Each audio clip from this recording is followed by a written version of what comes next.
తొలి వెలుగు ప్రేక్షకులందరికీ నమస్తే. భూముల ముచ్చటిచ్చిరియాల ఎక్కువసేపు ఏం చెప్పాలి, జరంతసేపు చెప్తా. ఇదే ప్రయత్నం చేయరు. ఏడనైనా తప్పు చెప్తే బరాబర్గా కామెంట్ పెట్టు, ప్రజల నష్టం లేదు. కానీ ఇదే ప్రయత్నం చేయరు, ఇన్నాక కామెంట్ పెట్టుర్రి.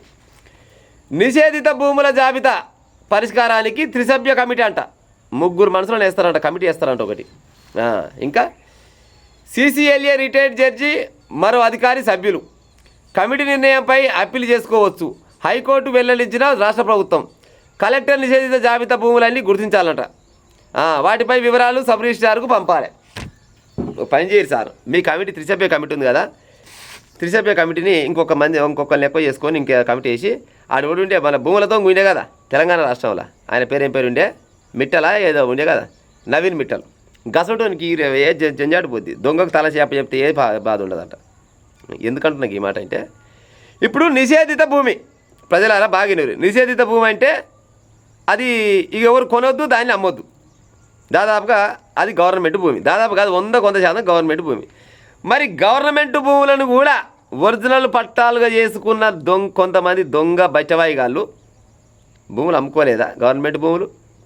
మరి వాళ్ళు ఎట్ట అమ్ముకోవచ్చు? అవి నిషేధిత భూములేనా? ఏదన్నా ఒక రైతుకు లావైన పట్ట భూమి ఏమన్నా 2 ఎకరాలు ఉందనుకో, ఆ 2 ఎకరాల పేరు మీద ఆ లావైన పట్ట భూమి కానీ అసైన్మెంట్ భూమి కానీ ఒరిజినల్ పట్ట ఏనాడు కూడా కాదు ఇప్పటిదాకా. ఏదైనా గట్టిన పట్టుకొని పావుల పరకో ఇచ్చి చేపించుకుందామంటే చెప్పుల జోళ్ళు అడగాల, కానీ అది మాత్రం ఒరిజినల్ భూమి ఎన్నడూ కాదు. మరి రైతుకేమో కాదా? ఆ భూమిని కొనబోయి రైతు ఏమన్నా తాకట్టు పెట్టి తెచ్చుకుందామంటే ₹1 ఇయ్యడు.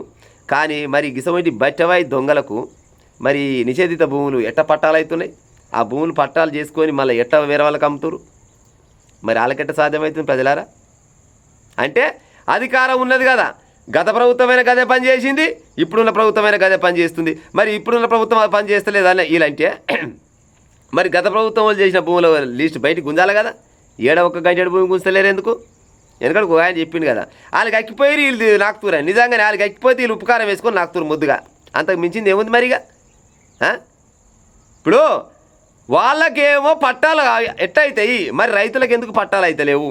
ఎన్ని భూములు పోయినాయి? సరే, పోయిన భూములు పోయినాయి, మరి ఉండే భూములు అన్న ఉంటుండొస్తున్నాయి ఇకనన్నా ఉండయి. ఎందుకంటే అడుగుతాడు వాడు ఉన్నాడు, ప్రతిపక్ష నేతలు ఉండరు, ఎవరు మన బీఆర్ఎస్ వాళ్ళు ఉండరు. కాళ్ళు అడిగే రైట్స్ అయితే అడగలేవు. ఎందుకంటే గతంలో మొత్తం వీటికి బునాది పోసింది అలా, ఇటు బునాది కాదు ముగ్గు పోసి బునాది తీసి ఇల్లు కట్టింది అలా. ఇలా ఇల్లు కట్టినాక ఈ లైట్ పైన వీళ్ళు చిన్నగా, ఇప్పుడు వచ్చిన ప్రభుత్వం వాళ్ళు వీళ్ళు ఏదో చిన్నగా ఆట ఆడుతున్నారు. వీళ్ళంతా ఒకటే కదా. మరి బీజేపీ పార్టీ వాళ్ళు ఉన్నారు కదా, అయ్యా బీజేపీ పార్టీ లీడర్లు, మరి మీరు అడగొచ్చు కదా. మీది ప్రభుత్వం కేంద్రంలో ఉంది కదా సార్లు, మరి కేంద్ర ప్రభుత్వం వాళ్ళు మీరు మరి ఇటువంటి నిషేధిత భూములను మొత్తం చాలా వరకు అమ్మేసిరు. మరి ఏమక్కడికి అమ్మిరు, ఎట్టా మీరు? ఆయన వీటిపైన పోరాడొచ్చు కదా. ఎందుకు వీటిపైన పోరాడితే పేదోళ్ళు బాగుపడతారు? ఈ పని మీకు నచ్చదు. మీరు వీటిపైన పోరాడతారు. పక్క రాష్ట్రంకి వెళ్ళి వచ్చిన మార్వాడోడు ఈ రాష్ట్రంలోని కొట్టొచ్చు, పక్క రాష్ట్రంకి వెళ్ళి వచ్చిన మార్వాడోడు గుజరాతోడు వాళ్ళంతా కలిసి వచ్చి ఈడ మన తెలంగాణ రాష్ట్రంలో ఉన్న ఏది ఏమంటారు కులవృత్తుల పైన దోపిడీ చేస్తే వాళ్ళకు మేము బరాబర్గా వెనకంగుంటాం, సపోర్ట్ చేస్తామని మాత్రం ముందరికి వస్తారు. కానీ మరి ఈ నిషేధిత భూముల పైన కొట్లాడితే రేపన్నాడు 4 ఓట్లు రావా? బీజేపీ కార్యకర్తలారు ఒకసారి ఆలోచించారు మీరు. మీ పార్టీ అభివృద్ధి జరగాలంటే పైన ఉన్న లీడర్లు కొట్లాడాలి కదా. మరి గైవిట్కి ఎందుకు కొట్లాడరు అంటే మార్వాడోనికి మాత్రం ఒత్తాసు పలుకుతారు. ఇటువంటి పేదోళ్లకు సాయం చేస్తే ఏమవుతుంది? చెయ్యరు. ఎందుకంటే బీజేపీ అయినా బీఆర్ఎస్ అయినా లేకపోతే కాంగ్రెస్ అయినా ఎవరైనా కానీ వీళ్ళంతా ఒక గూటి పక్షులే.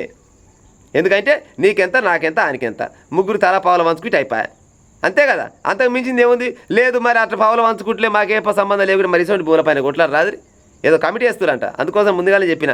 మీరు కమిటీ చేసే వాళ్ళు మీ కమిటీలో ఆ నవీల్ మిట్టల్ అంటూ పెట్టుకుంటే జంజాడు పోద్ది. ఇక దొంగ తల చేయిస్తే ఎక్కడ పోదు కదా. ఇక ఎన్ని భూములు తెలంగాణ రాష్ట్రంలో పేదోళ్ళ భూములు అయితేంది, గవర్నమెంట్ భూములు అయితేంది, ఎన్ని భూములకు కూడా చాలా రకాల భూములు కొనబోయి ఇంకోలి ఏది రియల్ ఎస్టేట్ చేతులలో పెట్టి డబ్బులు తీసుకున్న లీడర్లు లేరు. అధికారం అడ్డు పెట్టుకొని అప్పుడైనా ఇప్పుడైనా వాళ్ళకేమో పట్టాలు అవుతాయి, ఈయనకు పట్టా కాదు. 10 ఏళ్ళు తిరిగినా కూడా లావైన పట్ట భూమిని ఒరిజినల్ పట్ట చేయించుకున్న రైతులు ఉండరు. కానీ కొంతమందికి అయితే మళ్ళా కొంతమందికి భూములు అవుతాయి. ఎందుకు?